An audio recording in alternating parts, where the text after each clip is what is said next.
All these people here protesting. So in a few minutes, at about 12:30, we're going to have some speakers. If you're interested in speaking, please come talk with me. I've got a list going. So far, I've got Candace Morgan with the ACLU, Dan Shea with Veterans for Peace, and myself, I'll be speaking. And if you're interested, come over here and chat with me. We've also got flyers and handouts to give away.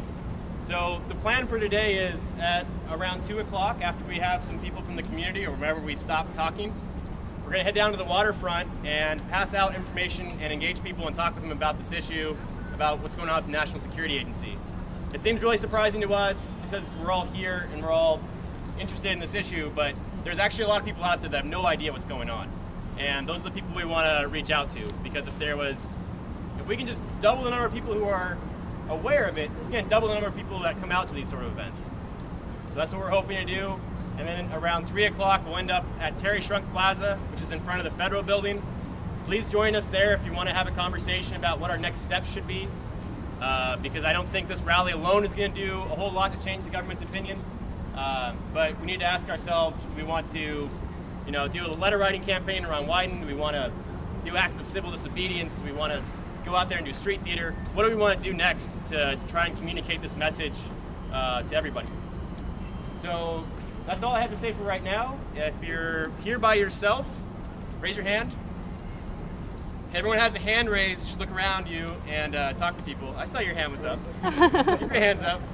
Meet people while you're here. This is a great community of folks. We all obviously care about what's going on in our country, and this is a great day to come together and do that. In fact, this morning I saw a meme on Reddit that was awesome. It was just a picture, right? It said, it had an American eagle. It said, today we celebrate the fact that our government succeeded from an oppressive and tyrannical government. Woo! We need to remind our current government that there's still many other days on the calendar.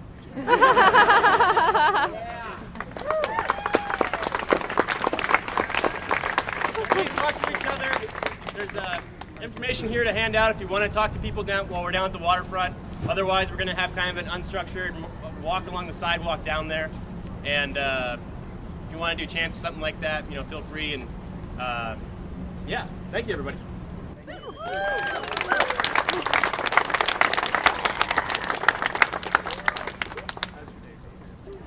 Hello.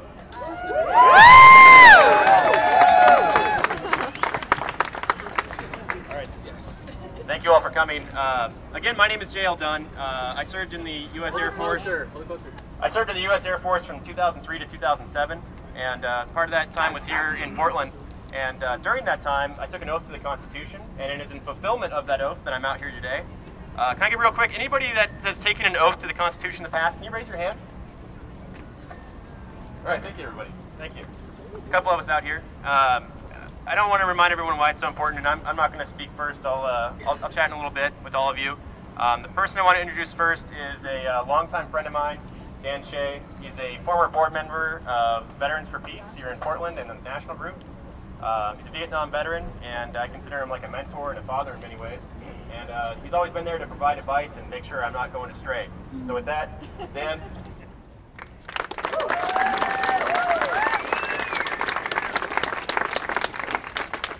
Again, thank you all for coming out. Can you hear me from that? Louder. Louder. Thank you all for coming out. Can you hear me? Yeah. Yeah. Now, I'm not here to tell you about Edward Snowden, because you probably already know. That's why you're here.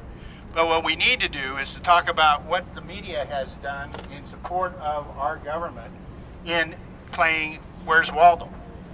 We need to start talking about why he did what he did. And that is that they are spying on all Americans and people all over the world. What does this mean? Well, it shouldn't be just me saying it. Anybody can shout out and tell me why this is important. Anybody? The Constitution. Privacy. Privacy. Because eventually we become slaves to the corporate oligarchy that runs Washington, D.C. That's why. We already are. That is right. Here just the other day I was talking to a colleague of mine who was in Europe, and she wanted to find out about what had happened in Yugoslavia during the Serbian War. And the people there did not want to talk about it. They wanted to talk about Edward Snowden. What's going on in the United States? So this is all over the world. One of the things that I really feel deeply about is that we have seen what is going on in Egypt again, throwing out a regime that did not live up to the expectations of a revolution. We have seen what has happened in Turkey, which first came out to be a movement to stop a mall being built in their public square, and it turned into a revolution in which they had just won. And so one of the things that we're dealing with is how did this government get so far and so fast to be able to do what they are doing to us today with the technology that they have to spy on every American. One of the things is I believe in all power to the people. And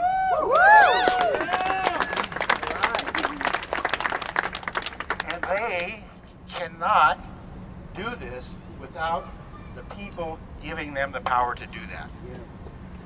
One of the things that we need to do is to remove that power from them.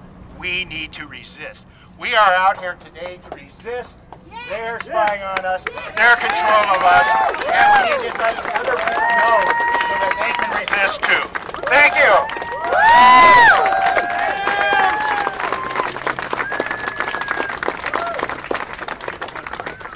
Thank you. So next up I have Candace Morgan.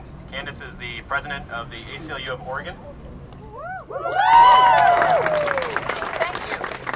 Okay, every time I give a presentation, I'm a librarian too. Every time I give a presentation, well, I don't know. Every time, is that better? Okay. Every time I give a presentation about privacy, which I do frequently, I like to connect the 4th of July with the 4th Amendment. Now, I sometimes got told, you don't know what you're talking about. So, of course, I researched it.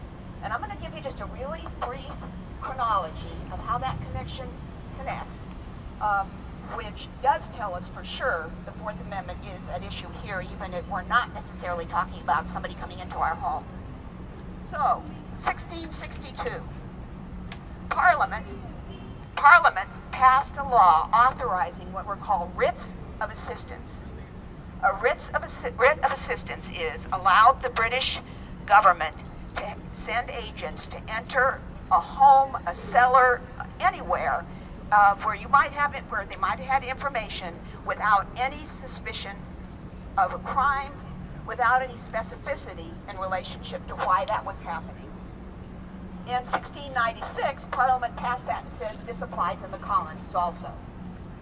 In 1760, the state export people, the representation for the colonies, indicated that the colonies needed to, the colony authorities needed to aggressively enforce the tax on not tea but molasses that were being imported. Consequently, they had to use those writs. But King George II had just died. And the way those writs worked is they lasted as long as the king which they became active was alive. So that result of that was that they had to go to the court in the colonies in Massachusetts. It was challenged in Massachusetts. James Otis, who was the advocate general for the colony of Massachusetts, quit his job and argued for about 50 companies and manufacturers against these writs. And in his arguments, he outlined a way it could be done appropriately. In the audience was John Adams. And John Adams got very excited about what he heard, took copious notes, and kept going and pushing for it. The colonists got increasingly angry, increasingly rebellious, and in 1769, Adams declared that thing, those warrants, was the babe that was, I've got to say, it gave birth to the child independence. So, a lot of things are cited as bringing it, but that was the trigger point for that. Okay, so now let's go forward to 1780. The state of Massachusetts adopted a constitution, and John Adams was the main writer of that constitution. And the amendment, similar to the Fourth Amendment, into their constitution became the model when the U.S. Constitution was rewritten after the Articles of Confederation were dropped. Consequently, there is a direct, because exactly, you could describe the NSA stuff by exactly what was happening with molasses. Unfortunately, we would hope that maybe those who are bringing this about will get their feet stuck in molasses. Also, the ACLU has gone to court a number of times.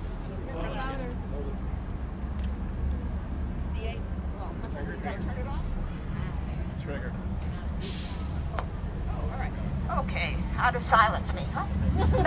All right. The ACLU nationally has filed suit against the warrantless getting information from the phone calls, from the internet, etc. And each and every time the court dismissed it because they said that we had no standing. But because it was classified information, we couldn't prove that we had standing. We can now.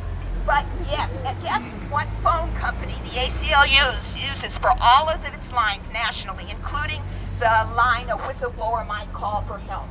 Verizon. On June 11th, we filed a suit against the Foreign Intelligence Surveillance Act amendments that brought about the FISA court. Also filed a request to the FISA court to reveal how and what it is collecting. So this time, it's hard to imagine how they could say that we don't have standing.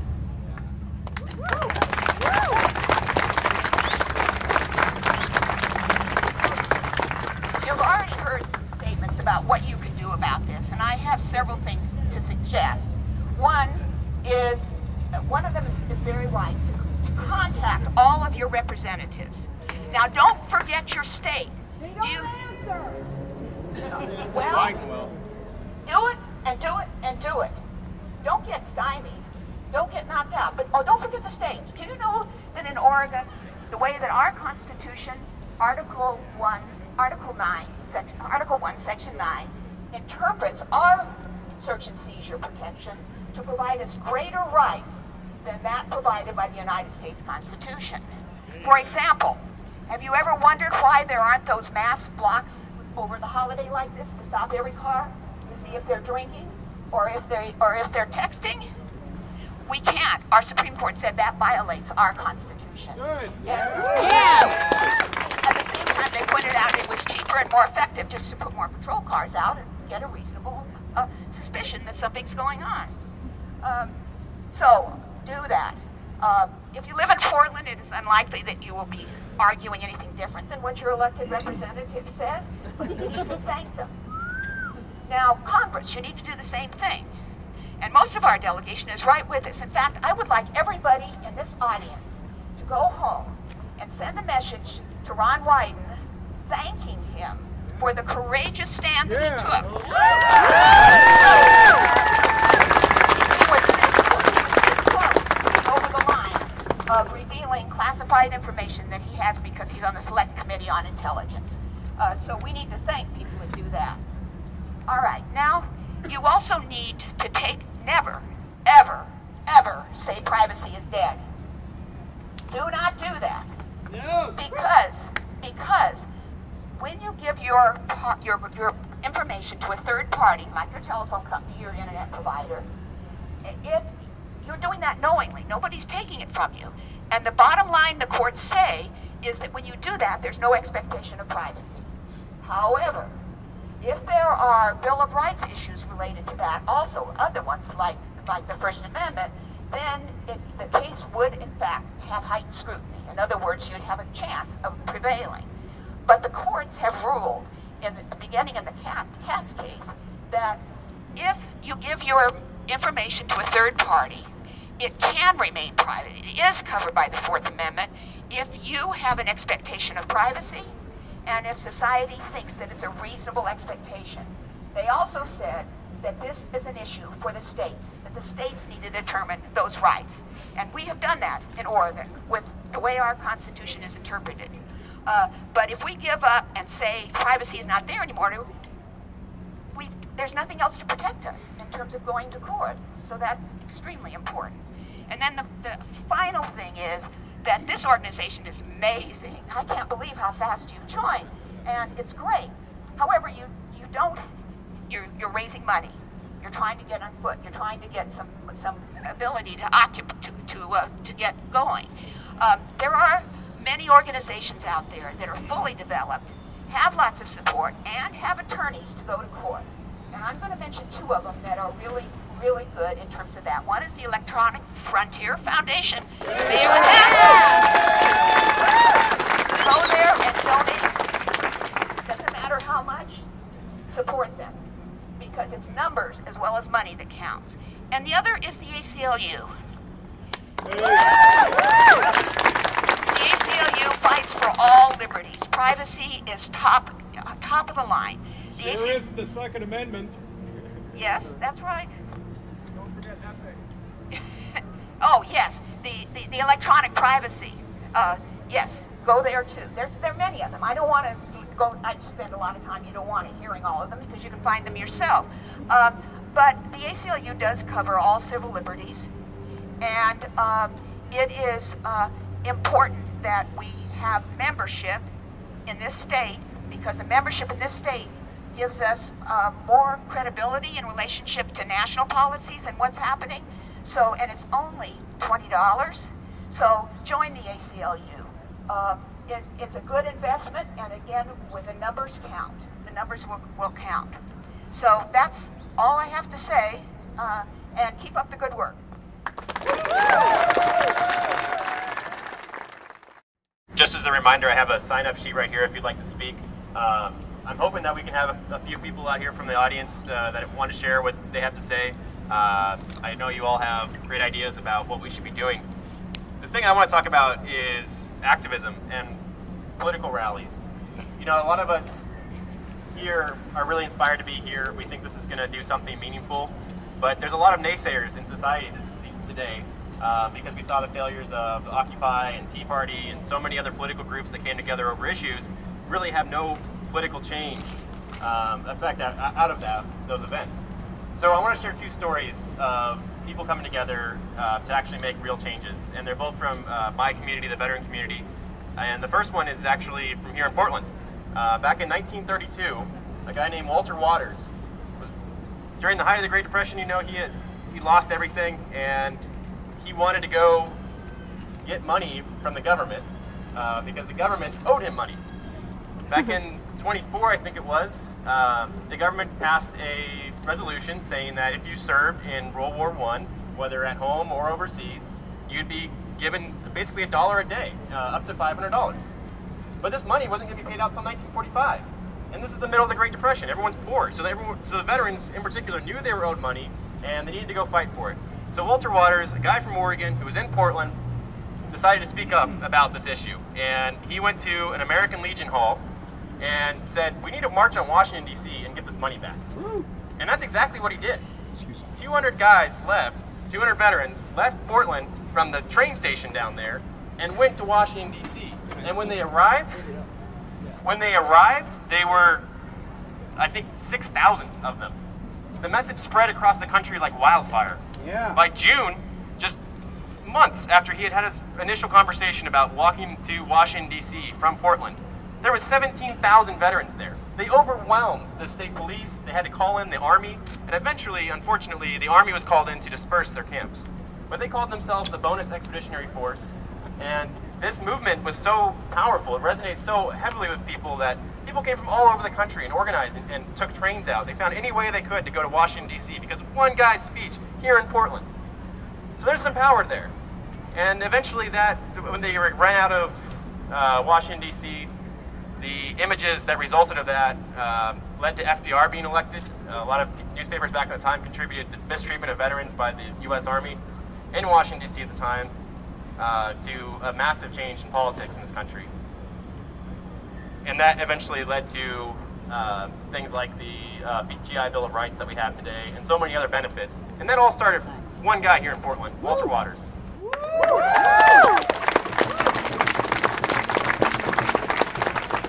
another quick story. Back in 1967, the height of the Vietnam War, and the Vietnam War was raging. There was a march on Washington, D.C. of almost 400,000 peaceful protesters. And in that march was 6 veterans that had just came back from Vietnam. And those 6 veterans wrote on a banner, "Vietnam Veterans Against the War."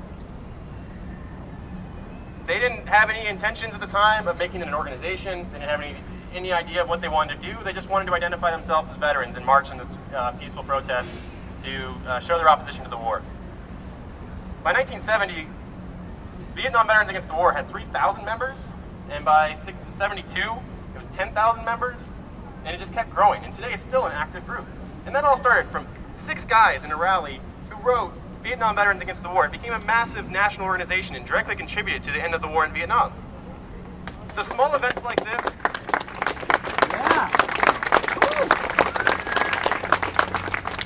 Small events like this, it seems like it's really hard to be, here in the crowd and think that what you're doing is significant. But it is. It does have a huge effect. And we shouldn't forget that. We shouldn't let naysayers who say that what we're doing is useless or it's ineffective, because these things are important. And when we want to escalate our tactics to something else to get more attention, if that needs to be done, then we need to have a strong foundation. We need to have a lot of people who say that what we're doing is important.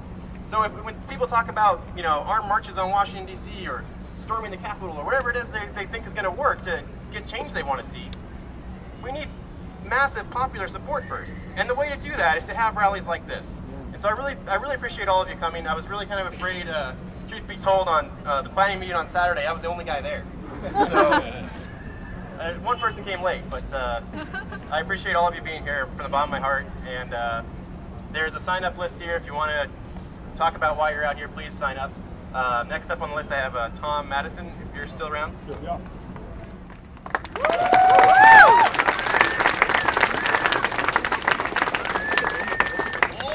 Am I happy to be here today? I want to start out by saying thank you, Edward Snowden.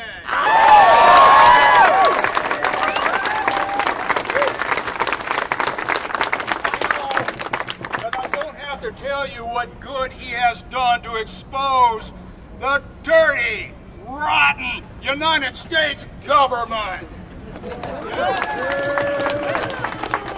I also want to thank Julian Assange, Bradley Manning, and I haven't memorized all of the names, but there's probably 24 at least more than I could say about brave young men and women who have come forward to expose the corruption of this government of the last 12 years. My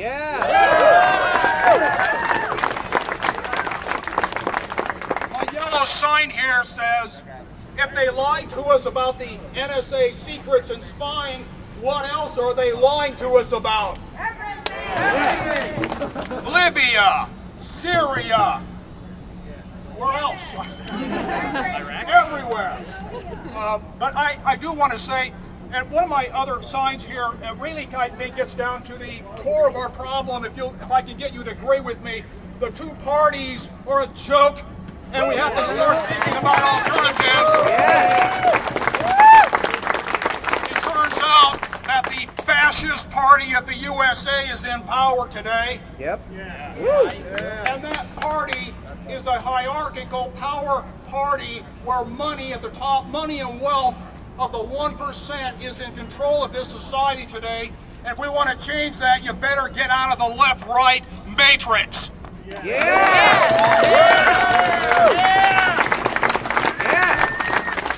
way we do that is to do what we're doing today, and that is to get the word out. Don't buy what the mainstream media has to say. Can you think of a bigger joke than the mainstream media? It's the corporate media! Corporate media! Corporate media! The corporate bought and paid for media is what omits valuable information in the news. Ever listen to the mainstream media and wonder, what the hell are they talking about? We are the mainstream media. They are the corporate media.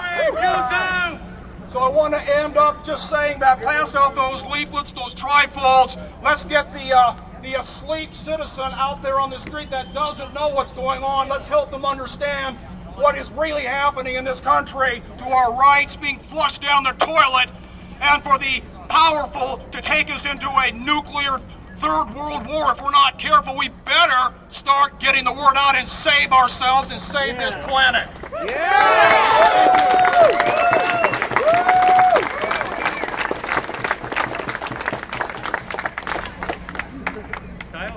Kyle, you around? Kyle Markey? Yeah. First. What a great speech to follow up.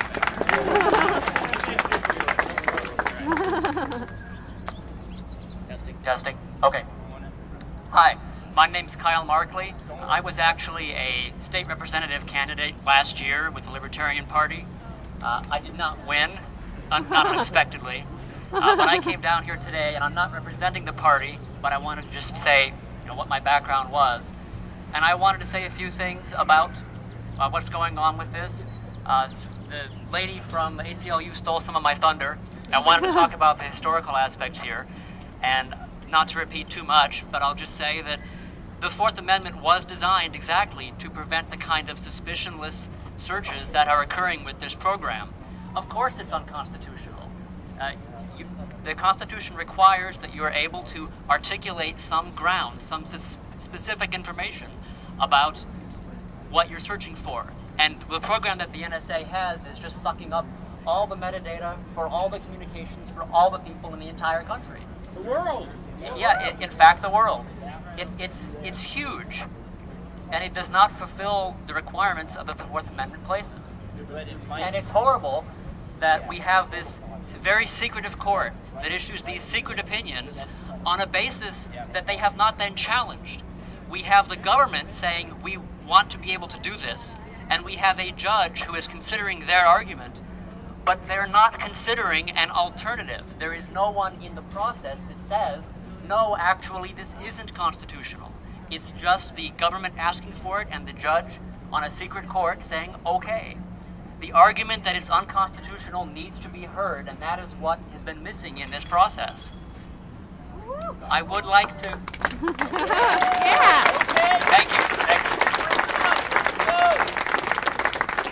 I would like to thank Senator Wyden for his leadership on this. One of the two good guys who understands how important this is. And I hope that all of us can consider, when the next election comes around, especially for federal offices, know whether the candidates support or oppose this kind of surveillance. And if they support this surveillance, don't vote for them. And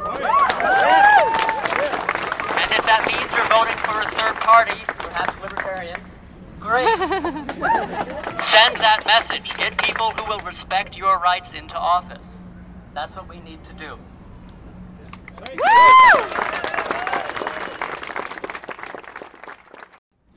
Oh yeah. Richard. Hello, America. America. I've been out here, since the time, of the Bush administration. I opposed the wars of George W. Bush, and I voted for Obama 5 years ago even I knew there wasn't a whole lot of change, but I went along the Democratic lines. And folks, I did not vote this time around because I was so disappointed with the Obama administration on carrying on the Bush administration's policies, that we needed to end these policies and the surveillance, from that current era, and not to continue them another couple more years. And we needed to end those immediately. And the use of drones that are used now, and I feel in a way, that Obama has been able to coin, the phrases in war as more likable, then even as awful as I hated Bush, he said the way what he was going to do. He didn't hide it, and Obama is trying to hide his agenda by trying to coin and try to make us think, well, we're not paying attention. He just thinks we'll just follow along like sheep. And ladies and gentlemen, in that era was just less than the time of the Occupy movement. What I want to see in America and what I grew up happen is for homeless people and people and the money to be transferred so people have an alternative from homelessness and an alternative to be less lured into gangs and street gangs and drugs is to build more. We need to build more schools and hire more vast teachers and educate people with education and give them real opportunity we need to give them more opportunity and for more enlightenment and more. We need mass. We need we need a mass a movement to hire lots of teachers and build more schools, and that will destroy the gang mentality. The more people and minorities and stuff that could get education and get the opportunity of the American dream, and that's what we have to do. And we can't wait around. We can't wait around for Wall Street. We can't wait around for Obama to do it. We have to do it now.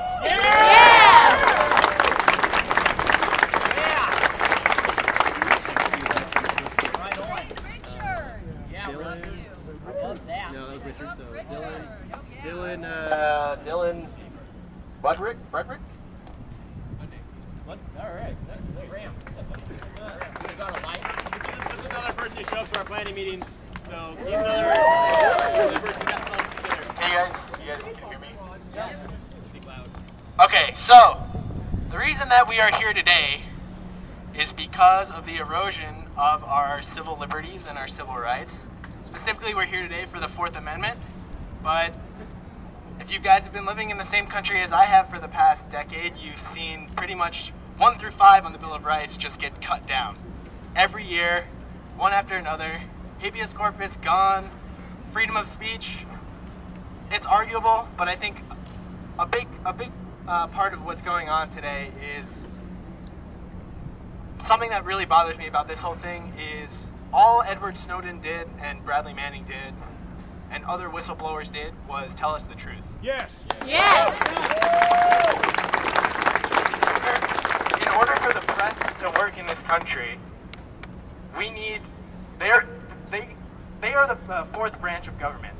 They are the ones that are responsible to give us the truth, and they're not giving us the truth. So we have these whistleblowers coming out, trying to give the truth, trying to give videos of war crimes in Bradley Manning's case, or PRISM, or the NSA wiretapping in Edward Snowden's case. And what does the media do? Instead of making these people champions of the truth, they basically call for their assassinations. You have talking heads on Fox News and MSNBC calling Glenn Greenwald, who was the journalist that released these papers through The Guardian about PRISM and released Edward Snowden's papers, calling him a criminal basically, and saying, well, why shouldn't you be charged as sort of like an enemy of the state, like an enemy combatant? You're helping Edward Snowden. He's obviously an enemy. But that's not the role of journalism in this country. The role of journalism is to act, it's checks and balances, it's the fourth branch. They need to make sure that we are getting the truth, that we are an educated and informed public. In order for us to have a successful democracy, we need to have an informed and educated public. And we're not getting that right now. And that's the problem, is that And now we're making these people, we're vilifying them. The media is vilifying these people and making them enemies. They're calling for their assassination, and they're just trying to give us the truth about what's happening. And it's really messed up because the government can get it one way. The government can collect all this information and have every piece of information about you, your religious affiliation, who you vote for, where you are, who you're calling, how long you're calling them for, what you're searching for, who you're emailing. What's the contents of that email, everything about you. Credit card transactions. Credit card transactions, groups that you support, They've got it all. But if Bradley Manning leaks a video of a war crime, he's thrown in the brig for 3 years without charges, and now we're entering like the 5th week of his show trial, which we don't have public access to. Kangaroo court. Kangaroo court. Secret judges, secret trials, secret prosecution, tyranny. I just wanted to.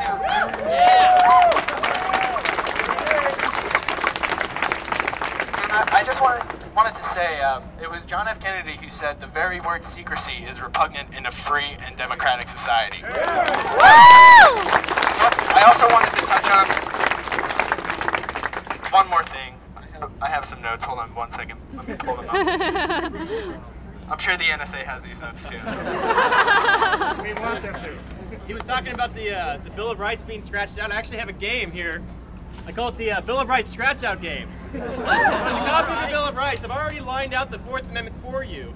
But you can mark today's date and then go through, and every time you hear about one of your Bill of Rights being eroded, just go through and line it out. I started this with a quote from Thomas Jefferson. Single acts of tyranny may be ascribed to the accidental opinion of the day, but a series of oppressions, begun at a distinguished period, and pursued unalterably through every change of ministers, too plainly prove a deliberate and systematic plan of reducing us to slavery. So mark today.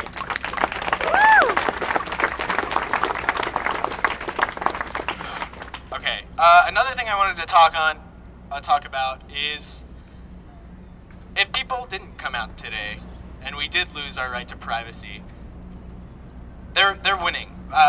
They're basically instilling a sense of it's almost a police state mindset. It's the panopticon, if you guys are familiar with that concept. It's one centralized pillar watching everything. It's centralizing all the power, all the information all the private information, all your communications, everything is being monitored and watched and recorded and logged. And they tell you, well, yeah, but we're looking for the terrorists. But they're logging that data.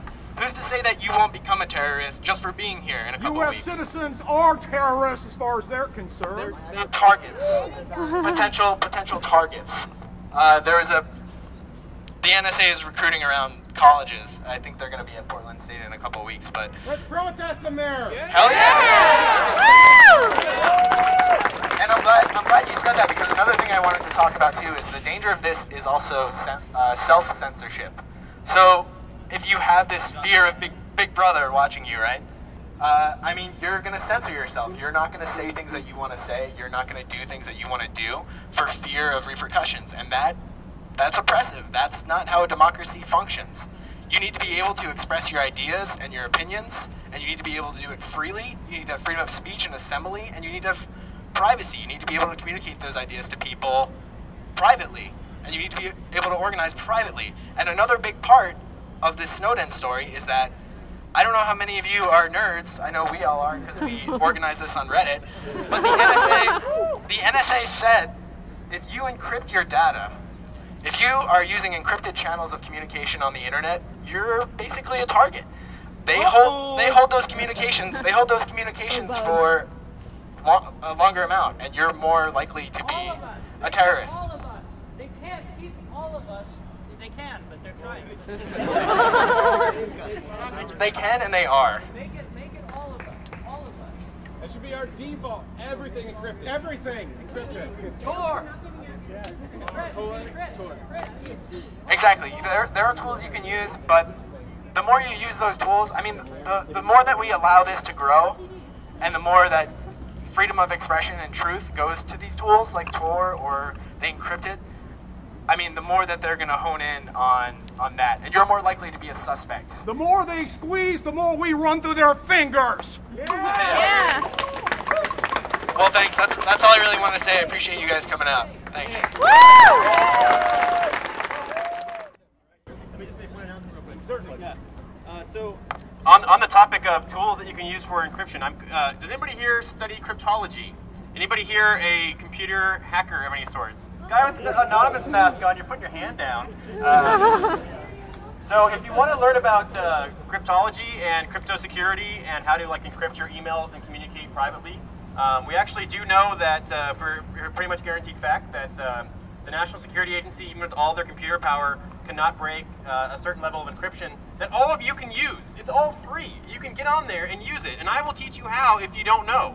In fact, yeah, so Tor is one option, but if you want to learn about how to communicate privately and securely, even in the space of government monitoring, come to Terry Shrunk Plaza at 3 o'clock. That's where we're going to hopefully end up at the end of all this. And we'll have a conversation about next steps. And there, I will be happy to host another workshop on cryptology. It's called the Crypto Party. And we basically talk about how cryptology works and how you can use it to secure your own emails. So we'll be talking about other things too. And with that. Woo!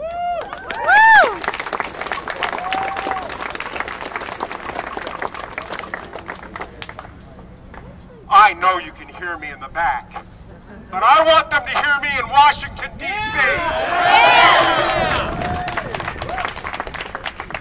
I have held low-level political office. I have been a representative. I come from the state of Washington. I came down here today, obviously, to be in solidarity with you all. We should not be afraid. No! Fear is what they're counting on. We have to replace fear with courage. Now let me tell you something, okay? Every cop, every soldier, every elected official raises their right hand and swears to defend the Constitution against all enemies, foreign and domestic. We were warned. You were warned. I was warned 200 years ago. Our founders said that if this republic, this democratic republic falls, it won't be because a foreign enemy brings us down. It'll be an enemy from within. We are looking that enemy from within in the eyes right now, and we shall not blink.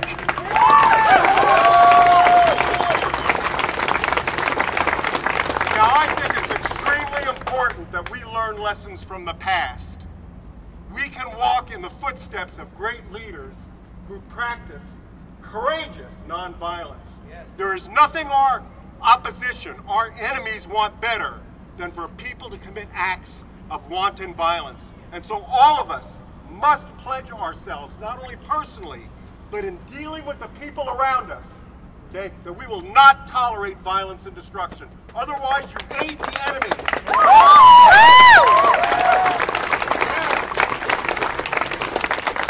The last thing I want to say, and I hope, if you're up there recording this, I hope, okay, this message goes out loud and clear. This is not just about the CIA, the FBI, the NSA. They work for a larger power elite. And if you think the information is just going one way, you're wrong.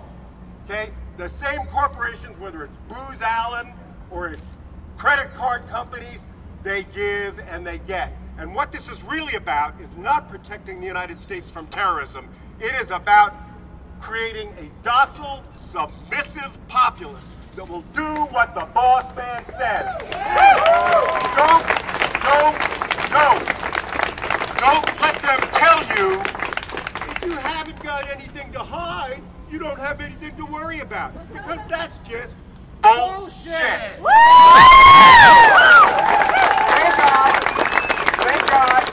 Thank God the books you read, the movies you download or rent, the medication you've taken, your college and high school and grammar school records, okay? These people are coming after you. They're coming after me. They're coming after our family. And so we draw the line now and we fight.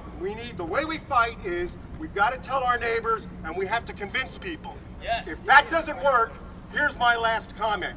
We need to be ready to strike.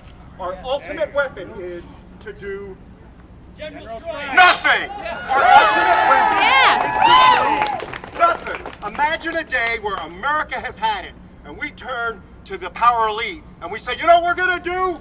Nothing! We don't shop, we don't thrive, we don't work, we don't do nothing. And we will bring everything to a halt if they don't stop shredding, okay, the heart of the Constitution, which all of these elected representatives promised, okay, to defend. you know what? Manning, Snowden, all these other people, Beatty, all of them, they're not the real traitors if they're traitors at all. The real traitors are our elected representatives, okay, in all three branches of government. The courts have let us down, who are treading, who are wiping their feet on the Constitution. Those people are the traitors. They're the ones who are committing espionage. Don't forget.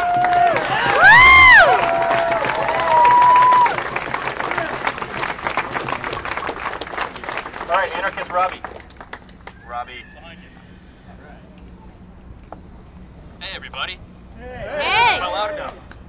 So I'm from Tucson, and I was part of the Occupy work groups there, PR and outreach. I traveled across the left coast to see the resistance all over here, and it's really great to see everybody out here. Portland is obviously one of the more progressive places I've seen, compared to Oakland, at least, where they're militant. I just want to say that there is a really good quote, and it was, "The truth becomes treasonous in an empire of lies," which is exactly what's happening right now. Also, JFK said, "Those who make revolution impossible are also making violent revolution inevitable," which is what we're seeing. It's important that we stay unified. That is the key to this working.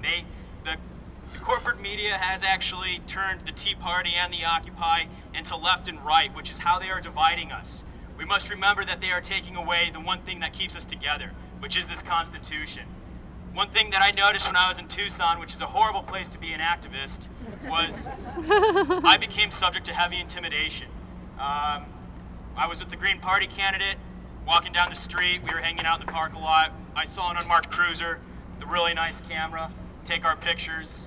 I heard our phones acting very weird. At one point, it actually pocket dialed a cop. And a lot of people don't believe this. You know, you go out there and you're like, you know, I tell them, hey, in Scottsdale, my car was sabotaged with the radiator cap popped off. And a lot of people who don't believe, you know, I don't know if it was police, but somebody did that. And this intimidation is happening. It's happening in front of us, and it's happening more. We only have a certain amount of time that we can still do this as a people. Because the more they single us out, the easier it is for us to be targeted. So we do need to stop. We do need to general strike. What I've seen in Seattle and Oakland is extremely violent, and it should not be happening. Obviously, we don't want that to happen, but it is inevitable. This is the releasing of money that should be flowing through the economy. As Chase is sitting on $2 trillion, and you're having kids going out there bashing bank windows, that's inevitable. We should not refute that, because in the eyes of the media, those are the people that are turning us against ourselves. This is going to happen until we acknowledge we need to change it. And how does that happen? The right to a revolution, which is what our founding fathers called for, abolishing a two-party system and to rewrite the Constitution. It's in the Constitution itself, and we need to do that. We've never yet done that. At this point in time, what we can do outside of here, we need to tell everybody that these ideas, why are we letting banks print money when we should be letting hospitals and universities print money? Why are we letting student loans should be from the government, and they should be paid back on the incentive of the job they get, which would be incentives for teaching. Be free. 0% interest.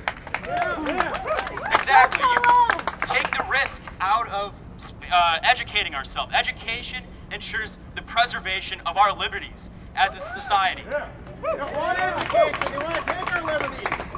We need education to remember those liberties. They don't want us to get educated, though. That's why the student Which is why we need to band together and remember why we are an American citizens. When I was in Oakland, I went to a long haul info anarchist library, trucker's place. It was really neat. I actually read something very touching from a Cairo comrade, as he called himself.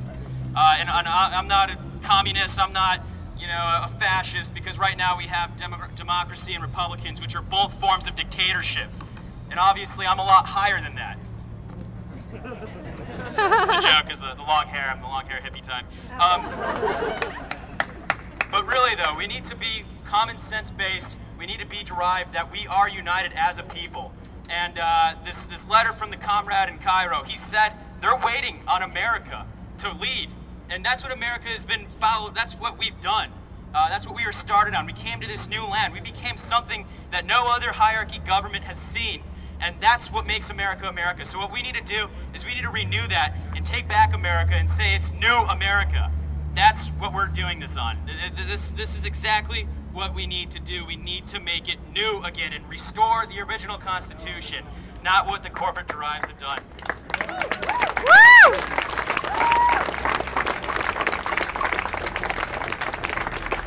Let me ask this again. How many people are here by themselves? Raise your hand. Okay, now take a look around. You have people that have the hands raised. And say hello to somebody and make some friends. What's going on, people? Yeah, because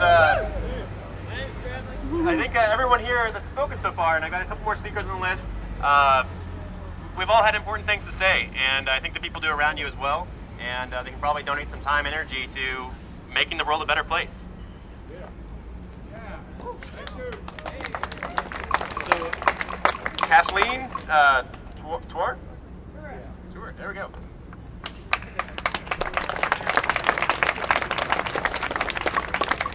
Where are the rest of the pissed off women? I'm nobody. I was around for the Vietnam War. I was pissed off. I didn't walk. I didn't march. I didn't do shit. I just talked about it. My friend. Microphone. Oh, I didn't. Is that on now? I got a big voice, but it's bigger now. I just want to say, I want to read something to you, because I don't know how many of you actually referred to this before you came today.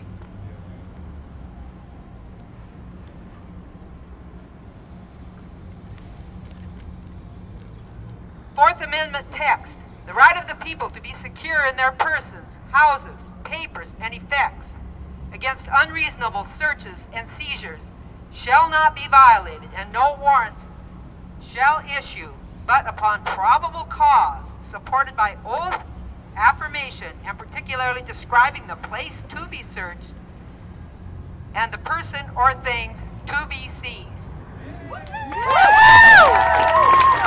That's our right. I'm fortunate enough to have been part of the generation that grew up in post-World War II, where we were taught about why eventually we intervened in World War II. You know, we were told, at least, that it was because of the Nazi atrocities towards their own people, their lies towards their own people, their manipulation of their own people. I don't know if this young man here in the sunglasses or the young people in this crowd heard those things. We are the Nazis now. Yeah. We are. I hate it. I see us going where I heard the Nazis were in the 30s and 40s. We're not there yet, but we're going there. I'm upset. I was there when Dwight D. Eisenhower talked about the military-industrial complex. Look that speech up and listen to it in its entirety. You can do it on the internet. Yes. Yeah. They're watching you. I'm nobody. But I'm here. I got off my soft ass, off my soft couch, off my 2 acres out in Carlton, Oregon. And I decided that I thought, when you said, why don't you guys think about what you might want to do next? I thought, I want to march on Washington before you said it. If anybody here says they're going to march on Washington, I'll walk the whole fucking way, starting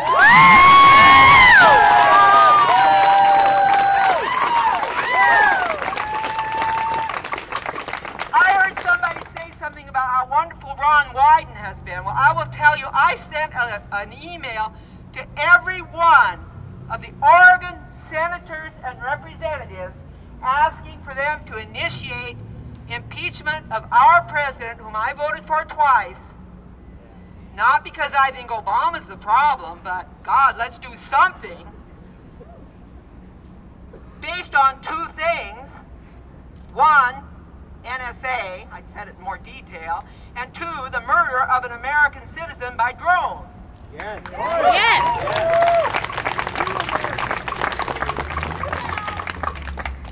I got a polite response acknowledging the receipt of my email from Bonamici, and that's at least 2 weeks ago. I've heard nothing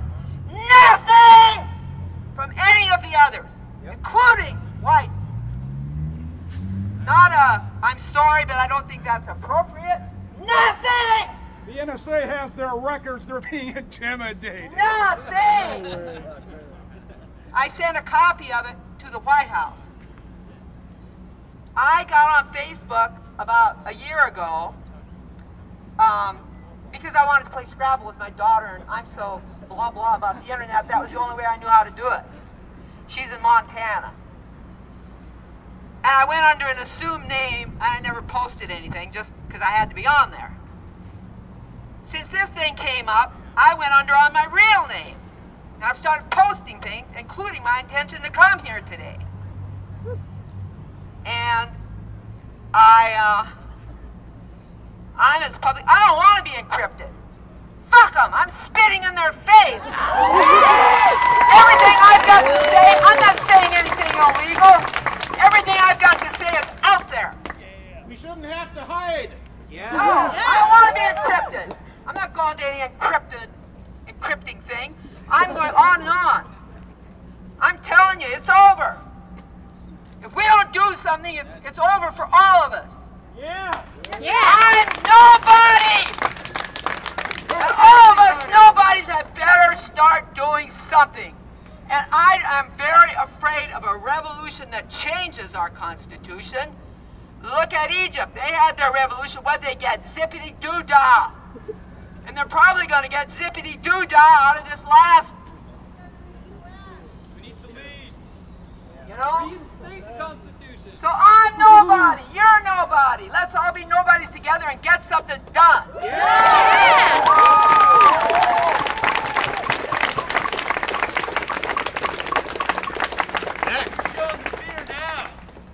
Max. All right.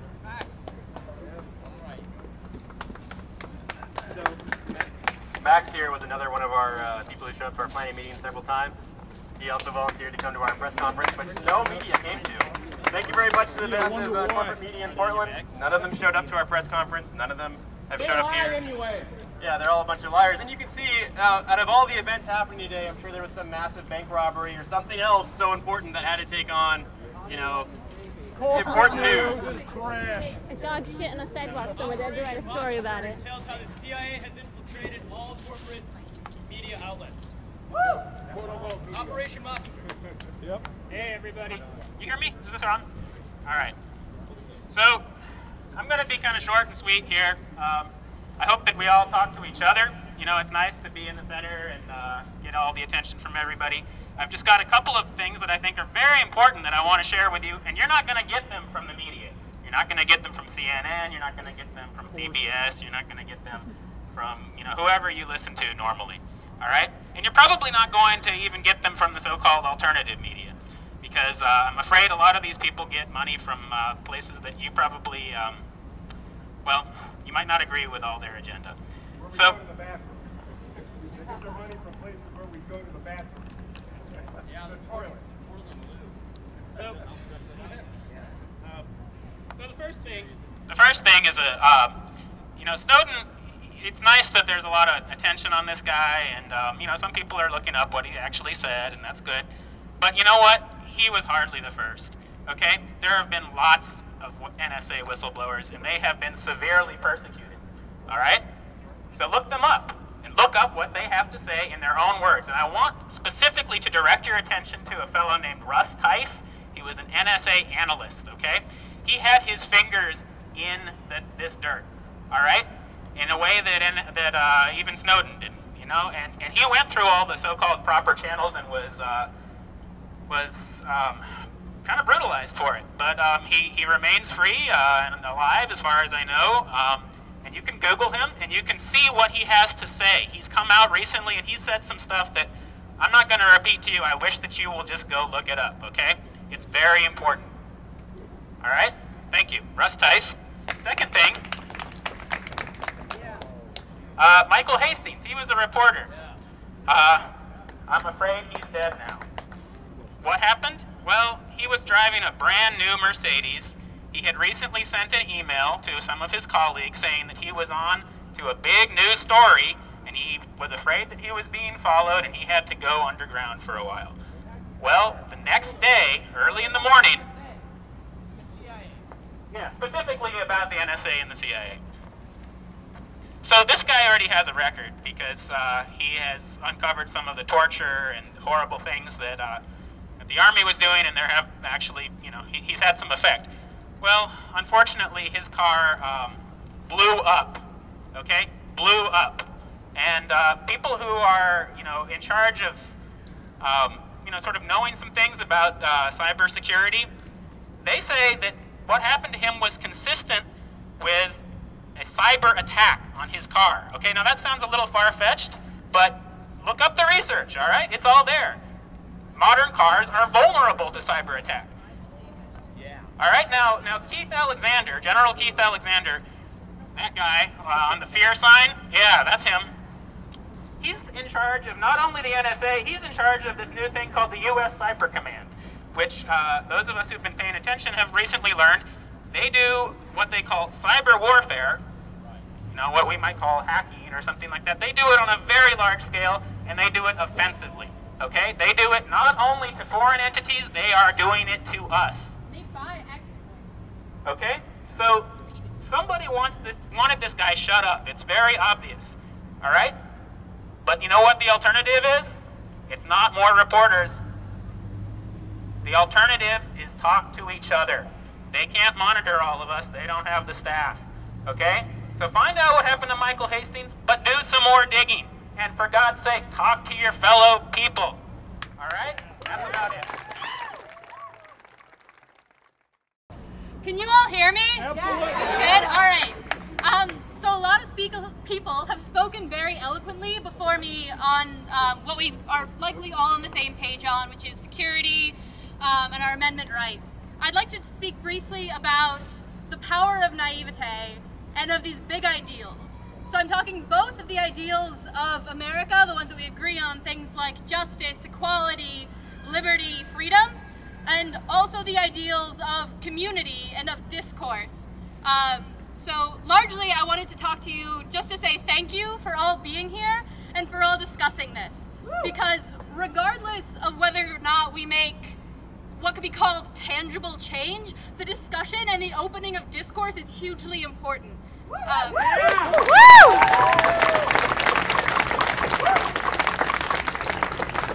So if no one's willing to discuss these issues, to bring them into light, to make them the centerpiece of national discourse, like currently they're not. Currently no one's talking about this, but we are. And we can make it something even more important.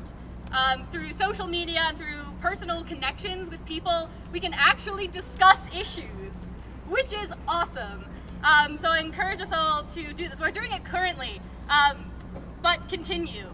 They say that history is created by those who show up, and so I thank you all for showing up, and I hope that we continue to show up in force everywhere. Thanks.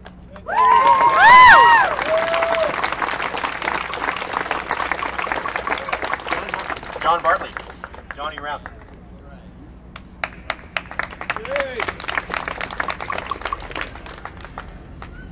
Thank you all for showing up.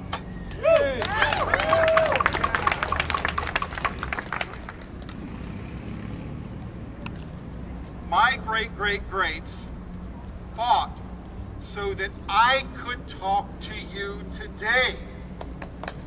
My great-great-greats got their Purple Hearts,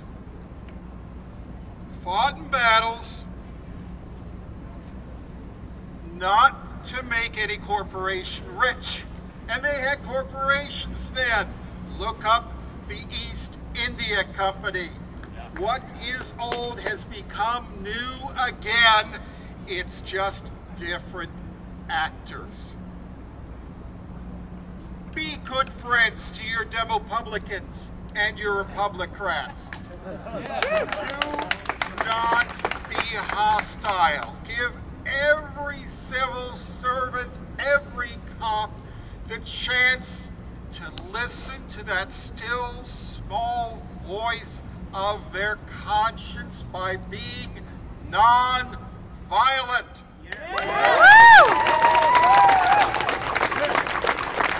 And if you can't come to his workshop on your personal security on the web, there are other places in town.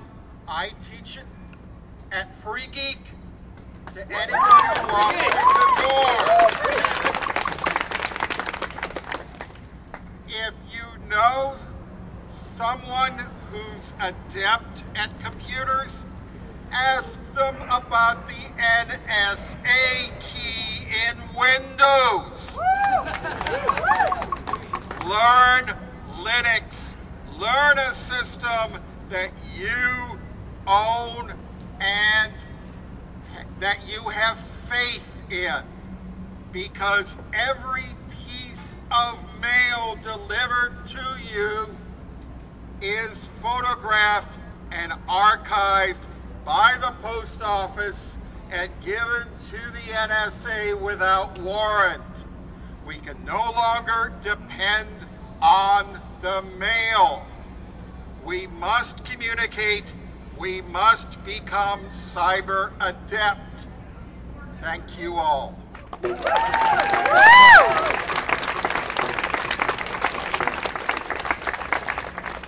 David Campbell. David, you're around. David. Hello? There we go. So, I just have a small, addendum to what's been said, which is, one of the things that scares me the most is the suppression of science. And I think that's what's been going on for a long time with our food supply. And, you know, the reason a hamburger at McDonald's is $1 or $2 is because the government pays for most of it. Why do they do that? To make us slow, to make us sick, and to make us stop paying attention. That food depletes the soil, it puts tons of carbon into the atmosphere, and it makes us sick enough to have to go buy pharmaceuticals. So, what is the alternative? It's organic. The stuff that puts carbon back into the soil. Local organic. Local stuff that doesn't take a lot of fossil fuels to ship around. I know this is probably preaching to the choir in Portland, Oregon, but to me, I think this is a very strongly related issue, because when people do science on what GMO does to organisms in 1, 2, 3 generations where they end up sterile and dead, they get suppressed. They can't get published. You know, maybe this is more First Amendment, but I think it's connected. The information is barely available online at all, and it's something that no matter how hard we fight, the big money will stop us from getting our labels done. So what I say is, vote with your dollars. Get your money out of Monsanto's hands, who is another secret arm of government. And that's all I have to say about it. Thanks. Thank you.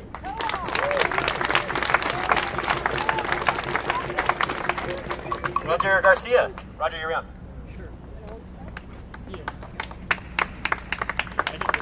Just to let everyone know, at 2 o'clock in about 20 minutes, we'll pack up our stuff and walk down to the waterfront to talk to people down there and pass out literature. Yeah, just hold it close.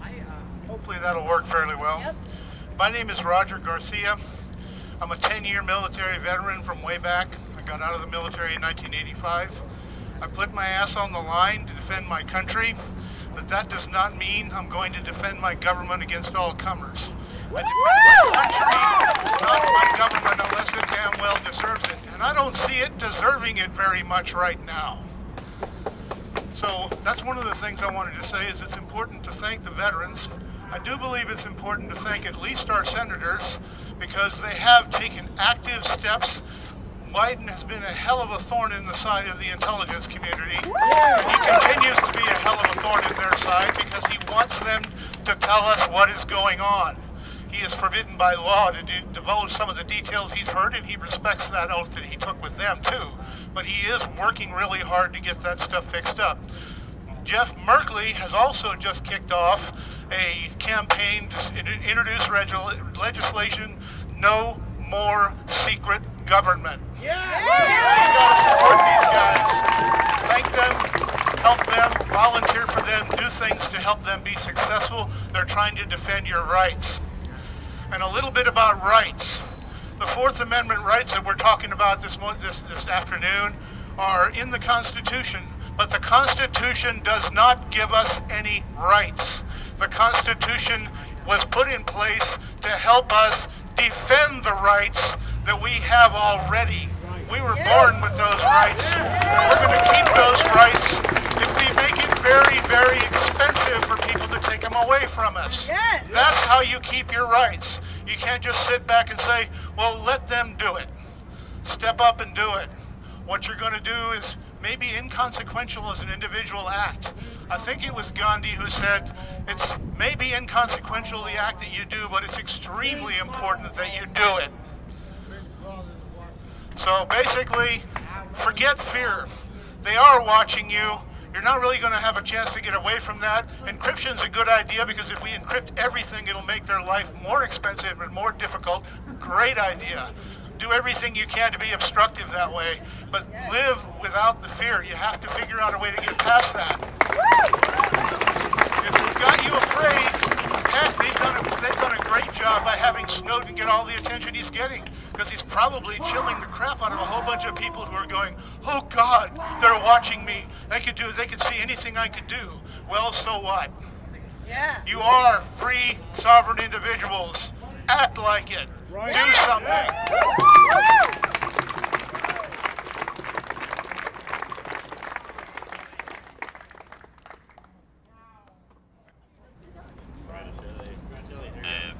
What's up, Peter?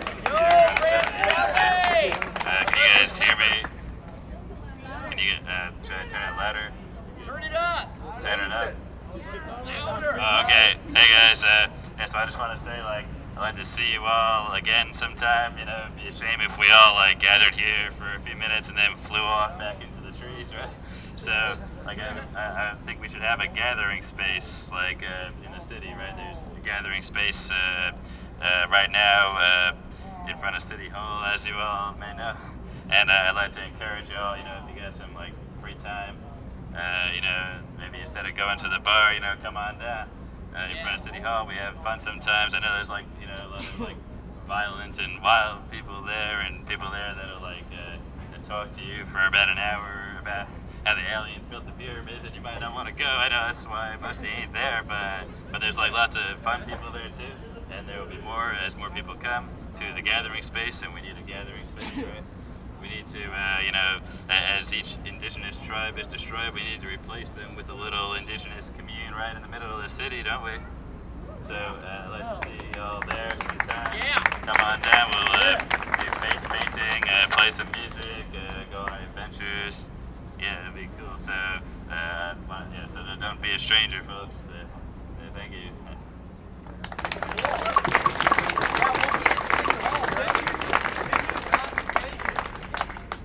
We're also with Hanks.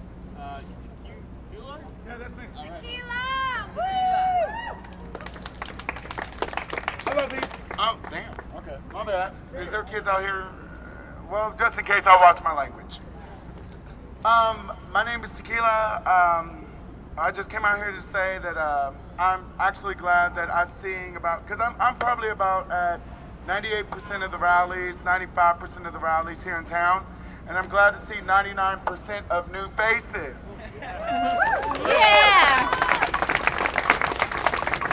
Just last night, me and my significant other and a few other comrades of mine, we, for the last few days, we've been sleeping at the edge of the corners of banks in this city. Chase, Wells Fargo, Bank of America, et cetera, et cetera. The other night we came across, the security guard comes out, Bank of America, he says, you know, you guys gonna have to move, you can't sleep here, et cetera, et cetera. And I told him, look, we're not moving, we know our rights. He says, come on, I don't want to lose my job. So I said, well, this is what you do. Call the Portland police, have them come out, they know us all, and come talk to us. They know it, and your job is covered. So he did just that. The police that comes out, he was not the police, he was clean and safe, and he was retired. And then first he rode on, and he said, you know, you guys got to move, you know it. And I said, no, we don't have to move. We know our rights. So then he says, you know, what are you guys doing? I said, well, look at the signs. And he sees, you know, protests against Bank of America. And he tells me that in 2006, when he was a police officer, that his house was foreclosed on. His bank sold his mortgage to Bank of America, and they foreclosed his home. He just illegally. He didn't know he had 2 years. He could have stayed in his home, but he picked up and left. He just received a check for a settlement for the illegal foreclosure of his home for $1,400. What? Then he said, what else he's supposed to do but cash it? He don't have anything else to do. And last night, when we slept in front of Bank of America on 2nd and Morrison, oh, by the way, he congratulated us and thanks us for doing what we're doing and continue the job.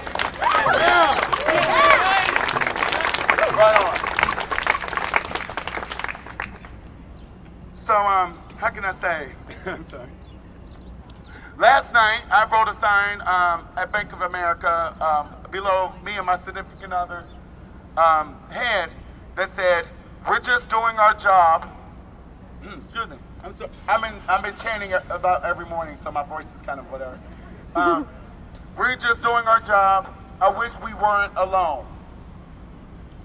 And I'm glad to see today a prayer somehow, whatever your religion or Scientology, whatever, I don't know what you are from that, all that. Especially this lady right here. It was a gift to know that now I see 99% of faces that I have not seen, and I'm so proud of you today. And please, just because an issue doesn't affect you, like fluoride, global warming, trees, GMOs, they are all problems that should be all addressed by all Americans and all citizens of Earth. And thank you so very much.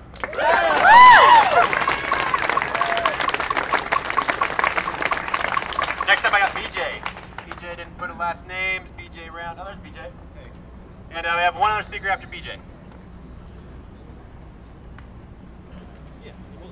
Hello. All right. I just want to bring up a point that the media isn't really reporting on. Booz Allen, Edward Snowden was a private contractor hired by the NSA through a corporation named Booz Allen. Booz Allen has access to all this information, and they can spy on whoever they want. Edward Snowden said that he had the power to tap whoever he wanted. Booz Allen has a financial wing of its corporation, and the media isn't reporting on this.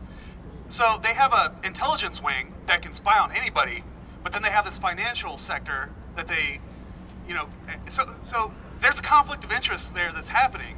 Insider trading. Absolutely. Yes. Absolutely. So this is the biggest part of the story, is that they can steal secrets from CEOs and find out, you know, if there's a hostile takeover happening, or, you know, are they have a new product coming out, and then invest in that using their financial sector, and nobody's really talking about that. And use tax dollars. And it's using. Yeah. So nobody's really talking about that. I wish the media would report on that more. But another thing I'd like to talk about is the more philosophical aspect of this story. With the age of the internet and the age of information, secrecy is now and becoming more so impossible. And the old maxim is knowledge is power, and another old maxim is power absolutely corrupts. Or you know, I'm paraphrasing here. I'm a little nervous here speaking in front of all these people. I haven't done this before. But with Julian Assange and Bradley Manning and Edward Snowden, Russ Tice, the old power structures of how humans interact with each other. And these old power structures are really clamping down on these leaders that are leaking these secrets. But they can't stop all of us all at once. And they're trying to close the floodgates of this new age. The age of secrecy is over.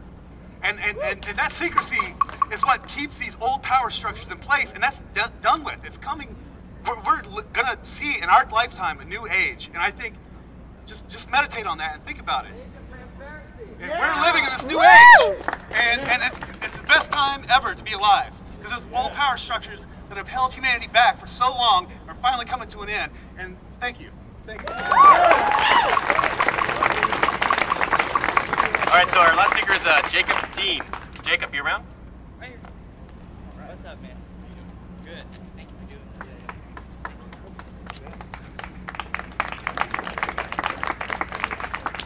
What's up, hometown? What's up, Portland? I think I am more proud to be a native Portland, Oregonian today on Independence Day than I am proud to be an American, because of all of you are out here today right now standing up for what we need to be standing up for. I work in the media. I used to work for Tom Hartman for like 4 or 5 years. I went back to Washington, D.C. I did the whole Capitol Hill corporate radio thing. Been there, done that. I've been inspired, kind of in part, by Tom on Get Active, Tag Your It, you know. I've been inspired to do my own independent alternative radio program, which I host out of my bedroom online.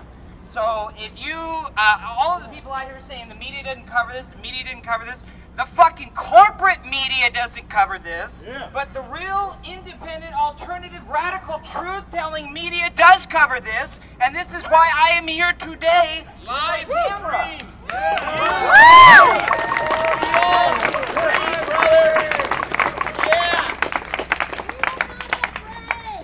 Don't be afraid. Fear is the only thing we have to fear, right? They show the fear. That's right. Yeah. That's what it's fun. I'm going to keep it short and sweet because it's hot and I know we got other things to do. I love this. I am nobody too. I am nobody. Who is Edward Snowden? He's a high school dropout. He has no power. He has no position. He has no prestige. And Edward Snowden has changed the fucking world.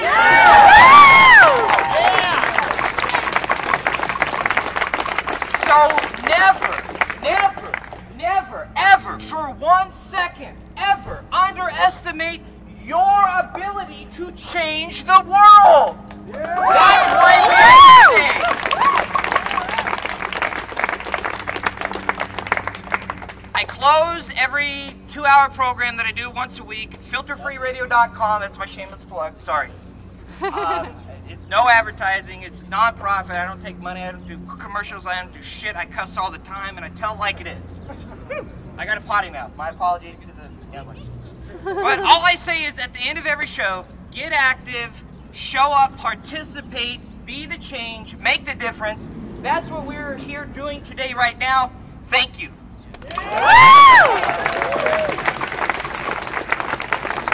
Okay, so I got one last request. We need to get everybody together for a picture, just to document the number of people here. So, yeah, so we can all put it on Facebook and be like, yeah, we're so cool. Okay, protest is on the move to the waterfront. Here we go.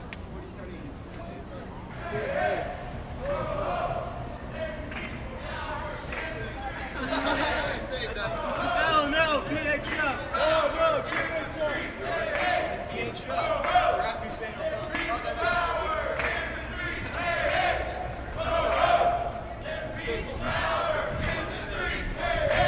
Yeah, this one's great. NSA spying has got to go. Hey, ho ho. NSA spying has got to go. Hey, hey, ho ho. NSA spying has got to go. Hey, hey, ho ho. NSA spying has got to go. Hey, hey, ho ho. This is what America looks like. This is what America looks like. This is what America looks like. This is what America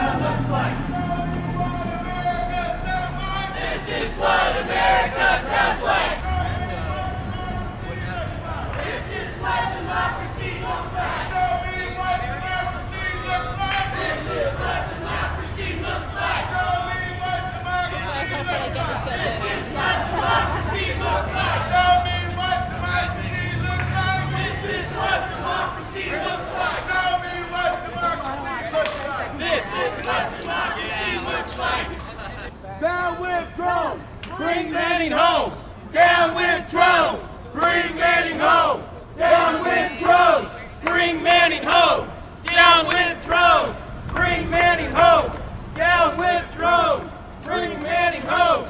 Down with drones! Bring Manning home! Down with drones! Bring Manning home! NSA! Not okay! NSA! Not okay! NSA! Not okay! NSA! Not okay! NSA! Not okay! NSA! Not okay! NSA! Not okay! NSA! Not okay! NSA! Not okay!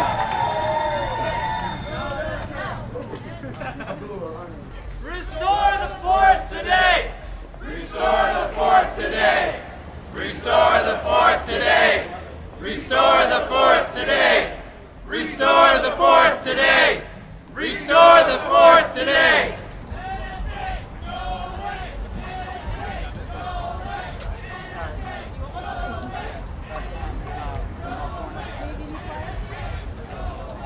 NSA! Not okay! NSA! Not okay! NSA! Not okay! NSA! Not okay! NSA! Not okay! NSA! Not okay! Yeah, you're a Republican. I'm a Democrat. We're in, you know? Yeah, that's the way they make it. You know, but really, honestly, the two parties are just two sides of the same coin. Vietnam Veterans Day.